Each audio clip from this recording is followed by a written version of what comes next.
Strategy continues to be one of the most entertaining aspects of this anime series. It's my review of Hunter x Hunter Episode 104. The more and more I watch Shonen Jump series, the more I get to realize that even though a lot of them are very similar, they do have some things that can make them very distinctive from each other. And so far, of all the ones that I've seen, I think that Hunter x Hunter is really trying to be the most different. And a lot of that has to do with the fact that it's very dark at times. It really doesn't shy away from like all the dark aspects of the series.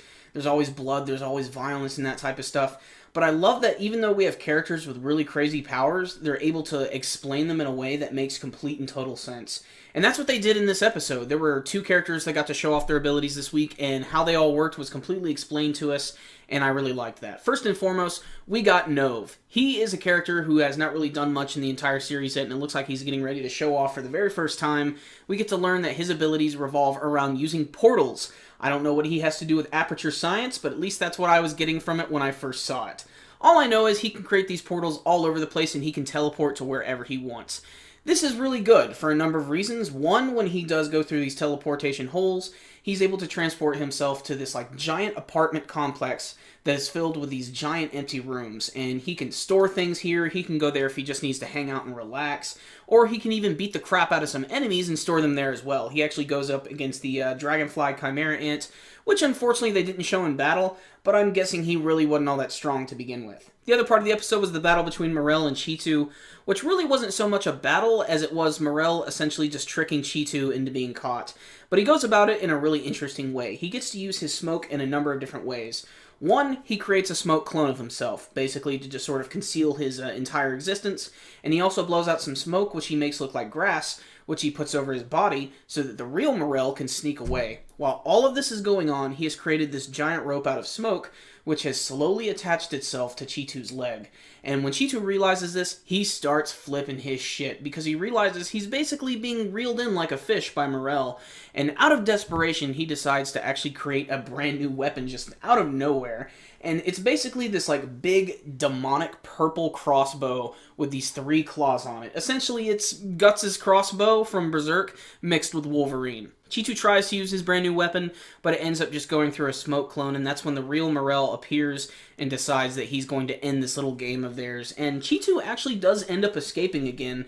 I'm actually surprised he didn't decide to try and stop him, but he did get a little information out of him about the generals of the Chimera Ant King. And speaking of the Chimera Ant King, he had a lot of really interesting development this week. Basically, you can see towards the end of this episode that he's starting to become a little more humanized and a little more accepting of humans. Or maybe it's just this one girl he's playing this game with, and he's getting really serious about it. And there's this one scene where it looks like he's actually going to defeat her in the game, because he has this really crazy strategy that he just knows is going to work. And all of a sudden she does this move and she wins the game, and his world was crumbled by this. And he's like, how did you do this? How did you know about my strategy? And she goes on to explain that, well, you had a good strategy, but it's one that I was using about 10 years ago. It was a strategy that actually went down in the record books, but over time people forgot about it. So when I saw you using it for the first time, I was basically taken aback by it. And the Ant King is basically just really angry at this point, and he decides that she needs to rest, because after this, they're going to start playing with no more breaks. At the end of the episode, you get to see the Chimera Ant King is sitting upon his throne, and he is conflicted. He doesn't really know what to think here. You see, he wants to be the ultimate being. He wants to stop this girl, but ultimately, he's also having a very good time playing this game, and he doesn't know why. And I'm just guessing this is the human side of him coming out a little bit more. And it is pretty interesting that, you know, he hasn't killed this girl yet. She seems like she'd be one of the first ones to be killed by him, because he seems to have very little patience with everyone.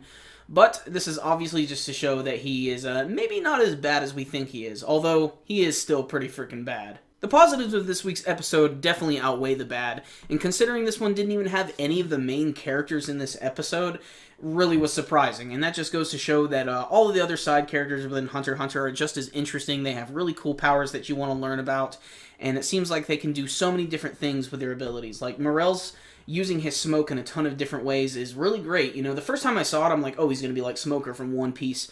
But he uses his smoke in a completely different manner, and I think that's a really important thing to do. Otherwise, I cannot wait to see what's going to be happening in some of the further episodes. I want to see a little bit more action, hopefully, from the next one, and maybe some of the other main characters popping up again. I still think it's very funny that even though, you know, we still have Gon, we still have Killua in this arc, Like, we haven't seen Kurapika in a long time, we haven't seen Leorio in a while, and I wonder what Hisoka is up to, just because he's a really interesting character in the series anyway. But right now, everything is really good. It's just, I can't wait to learn a little bit more about the Chimera Ant King and see more crazy stuff. So, 9 out of 10 right here, just a solid episode. Some of the parts were a little slow, but overall, this was just another good episode of Hunter x Hunter that showed that it can be really dark, it can be really fun, and it has some really, really great strategies that make you think. So, how did you guys feel about this week's episode of Hunter x Hunter? Did you have any favorite moments? Did you like seeing Morel fighting? Did you like the fact that Leol has some brand new ability at the end of the episode where he's able to take other people's abilities and use them? You can let me know with your comments below. Remember guys, before you leave, make sure and give this video a thumbs up, hit that like button, it's one of the best ways to support our videos. So, I will see you next time guys. Super Comic Guru 9000, out.